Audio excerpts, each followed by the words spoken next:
श्री शिवाय नमस्तुभ्यं भक्तों, स्वागत है आप सबका आपके अपने YouTube चैनल नमामि शिव जी में। भगवान भोलेनाथ की कृपा आप पर सदैव बनी रहे। भक्तों, आज के वीडियो के माध्यम से पूज्य गुरु जी द्वारा बताए गए भोजन के महत्व के बारे में बताएंगे।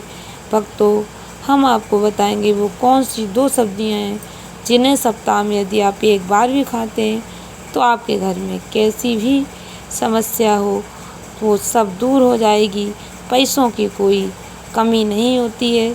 भक्तों, ये महाभारत का प्रसंग है जहाँ भीष्म पितामह अर्जुन से कहते हैं, हे अर्जुन, 4 प्रकार का भोजन बिल्कुल बेकार होता है।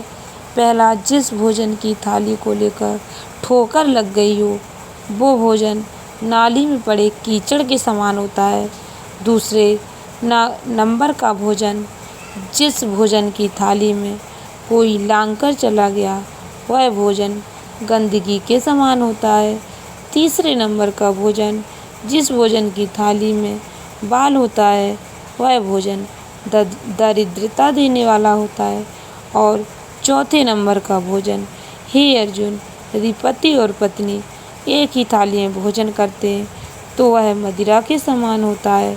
भक्तों, भीष्म पितामह आगे कहते हैं, हे अर्जुन, यदि बेटी कुंवारी है और वह पिता के साथ एक ही थाली में भोजन करती है तो भक्तों उस पिता की कभी भी अकाल मृत्यु नहीं हो सकती, क्योंकि बेटी यदि कुंवारी है तो वह पिता के काल का हरण कर लेती है। भक्तों, ब्याही गाय से अधिक कुंवारी गाय का गोबर से लीपना अधिक शुभ होता है। बछिया के गोबर से लीपना अधिक फलदायी होता है। भक्तों, हमारे शास्त्रों में कितना प्रमाण दिया गया है, हर बात साइंटिफिक तरीके से सिद्ध करके बताई गई है, जिसका प्रमाण हमें स्वयं मिल जाता है। भक्तों, कई लोग वीडियो देखकर सोचेंगे ये गुरुजी ने कौन सा उपाय बता दिया, हम तो बरसों से एक साथ भोजन करते आ रहे, अब हमें अलग अलग भोजन करना पड़ेगा। नहीं भक्तों, हमारे शास्त्रों में जो विधान जो नियम बताए गए हैं वो बिल्कुल सत्य हैं। भक्तों, एक बात और ध्यान से सुनिए, हम किसी भी देवता के मंदिर जाते हैं या माता के मंदिर जाते हैं तो वहाँ से लाया हुआ प्रसाद हम किसी भी वक्त खा सकते हैं तथा कितने भी दिन तक रख सकते हैं, किंतु भगवान भोलेनाथ के मंदिर से लाया हुआ प्रसाद रात तक नहीं रख सकते, क्योंकि भगवान भोलेनाथ का प्रसाद शाम तक आपका है, किंतु रात के 9:15 तक आपका है। उसके बाद भगवान भोलेनाथ का प्रसाद नहीं ग्रहण किया जाता है। भगवान भोलेनाथ ने प्रहर की रचना, घड़ी की रचना तथा तिथि की रचना भगवान भोलेनाथ ने ही की है। भक्तों, 11 पल, 11 तिथि, 11 नक्षत्र, समय पल सभी की रचना भगवान भोलेनाथ ने की। शास्त्रों में इसका वर्णन मिलता है। लिंग पुराण, नर्मदा पुराण, शिव महापुराण सभी शास्त्रों में बताया गया। किसी व्यक्ति को कोई बड़ी बीमारी हो जाती है और वह भगवान भोलेनाथ का अभिषेक करवाना चाहता है तो भक्तों इसका भी समय लिंग पुराण, नर्मदा पुराण तथा शिव महापुराण में निश्चित किया गया है। भक्तों, शास्त्रों में वर्णन मिलता है, यदि भगवान भोलेनाथ का अभिषेक किसी बीमार व्यक्ति के हाथ से करवाना है तो वह शाम के समय 9:15 पर कराएं, या उसके कुल या गोत्र का ही कोई अन्य व्यक्ति भगवान भोलेनाथ का अभिषेक करता है। साथ में जो यजमान है वह महामृत्युंजय मंत्र का जाप करते हैं और उसको समर्पित करते हैं तो उसके रोग समाप्ति की ओर आना प्रारंभ हो जाता है।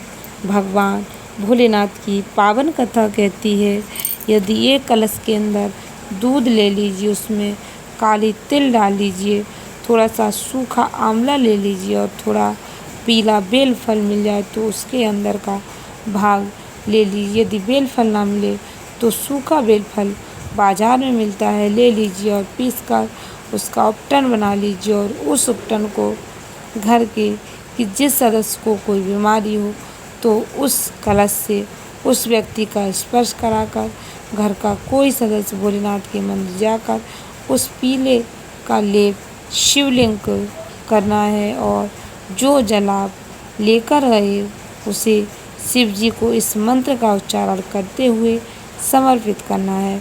ओम जू सहा, ओम जू सहा का उच्चारण करते हुए उपटन लगाकर जो दूध चढ़ा देता है उसको बीमारी जो भी है वो ठीक हो जाती है। भक्तों, उसी चढ़ाए हुए दूध को उपटन के भाग को घर ले आइए और जिस बच्चे को निमोनिया बुखार, जिस व्यक्ति को बुखार है उसके मस्तक पर लेपन कर दीजिए। हृदय चित्त पर भगवान की भभूति लेप कर दीजिए। भक्तों, उस बच्चे को गीले वस्त्र से पोंछकर उस वस्त्र को हटा दीजिए। बच्चे को बीमारी ठीक हो जाएगी और उसका बुखार 10 मिनट में उतर जाएगा। इस उपाय को करने के लिए कोई दिन निश्चित नहीं है भक्तों, आप यह उपाय किसी भी दिन कर सकते हैं, इसके लिए कोई दिन निश्चित नहीं है भक्तों। ओम जू सहा मंत्र का उच्चारण करते हुए आप भगवान भोलेनाथ को समर्पित करें। भक्तों, यह वो औषधि है जिसे भगवान शंभु से माता सती ने विवाह के समय प्राप्त की थी। यदि आपको कहीं से शिव महापुराण मिल जाए और पंचमुखी रुद्राक्ष, उस पंचमुखी रुद्राक्ष को तांबे के कलश में जल भरकर उसमें 30 मिनट के लिए डाल दीजिए। भक्तों, समी पत्र का एक पत्ता ले जाकर शिवलिंग पर रखकर पंचमुखी रुद्राक्ष का जल अपने मन में जो भी कामना हो उसे सोचकर भगवान भोलेनाथ को समर्पित करके भगवान शंकर के समक्ष समर्पित कर देना है। भक्तों, भगवान भोलेनाथ 3 महीने के अंदर उसकी मनोकामना पूर्ण अवश्य करते हैं। भक्तों, पंचमुखी रुद्राक्ष का जल मनोकामना पूर्ति के लिए ही किया जाता है। भक्तों, एक छेदी रुद्राक्ष होता है। भक्तों, यदि आप एक समी पत्र का पत्ता ले जाकर शिवलिंग पर पंचमुखी रुद्राक्ष का जल अपने मन की कामना करके भगवान भोलेनाथ को समर्पित कर देते हैं तो भगवान भोलेनाथ 3 महीने में आपकी मनोकामना अवश्य पूर्ण करते हैं। समी पत्र समर्पित करके पंचमुखी रुद्राक्ष का मन में जो भी कामना है पूर्ति के लिए उपाय होता है। एक बहुत ही सुंदर बात सुनिए भक्तों, रुद्राक्ष को सिद्ध करने का तरीका है शंकर के शिवलिंग पर उसका अभिषेक करना है, फिर उसे धारण कर लेना है। भक्तों, कई लोग पूछते हैं रुद्राक्ष धारण करने का तरीका क्या है। भक्तों, पूज्य गुरु जी ने बताया रुद्राक्ष को शिव का प्रसाद समझ करके मंत्र का उच्चारण करके शिव को समर्पित करके फिर उसको धारण करना है।